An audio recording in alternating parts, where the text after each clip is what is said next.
Over the years here on BBC News, we have reported on the plight of Uyghur Muslims in China, with hundreds of thousands subjected to mass incarceration in the northwest of the country.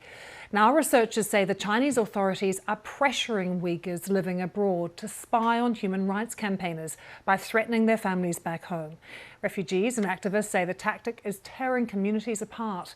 And one refugee living here in the UK has been speaking to BBC Newsnight's Sam Judah about his experience.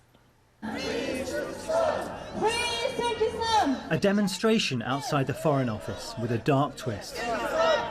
These Uyghurs want the government to speak up about human rights abuses in China. But someone has been asked to infiltrate their ranks, gather intelligence and send details to the Chinese authorities. We're calling him Alim and concealing his identity. He's a refugee living in the UK. It was an audio call through WeChat. When they called me, I recorded it with my other phone. Alim has shared recordings of those calls. We've adapted a few to mask key details. We paid a visit to your family in Xinjiang. My colleague collected their details. If you want to see them, I can set up a video call. Yes, please arrange that. I just want to talk to them and find out how they are. I won't ask about anything else. Okay, no problem. I'll arrange that for you. Alim was granted a very unusual video call with his mother. The officer connected them by holding two mobile phones facing each other. He used one phone to connect with my mother, and then he used another phone to contact me, allowing me to see my mother through his screen. When I saw my mother, I couldn't contain my emotions. It had been 6 to 7 years since I last saw her, and it was an incredibly heart-wrenching moment. There was a price to pay. The officer wanted something in return. We've heard that the Uyghur activists are planning to meet next month. We want you to attend and find out what they say, especially the leaders. We know who they are.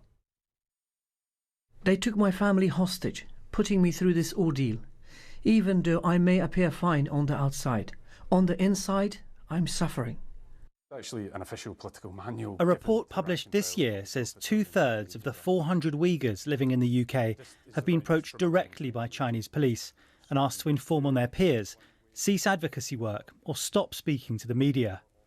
This is about the way the Chinese government harasses and threatens Uyghur people abroad and tries to control their daily activities and their friendships. Most face threats and harassment from police and government officials, but all experience family separation. Uyghurs outside China offer a line to the international community. They can speak for those still in Xinjiang, telling the world about its internment camps, where the UN says more than 1 million people have been detained in the last few years. Alim refused to cooperate, and we understand that the vast majority of requests made by Chinese police are rejected by those in the Uyghur community. We approached the Chinese government for their comments, but they did not reply.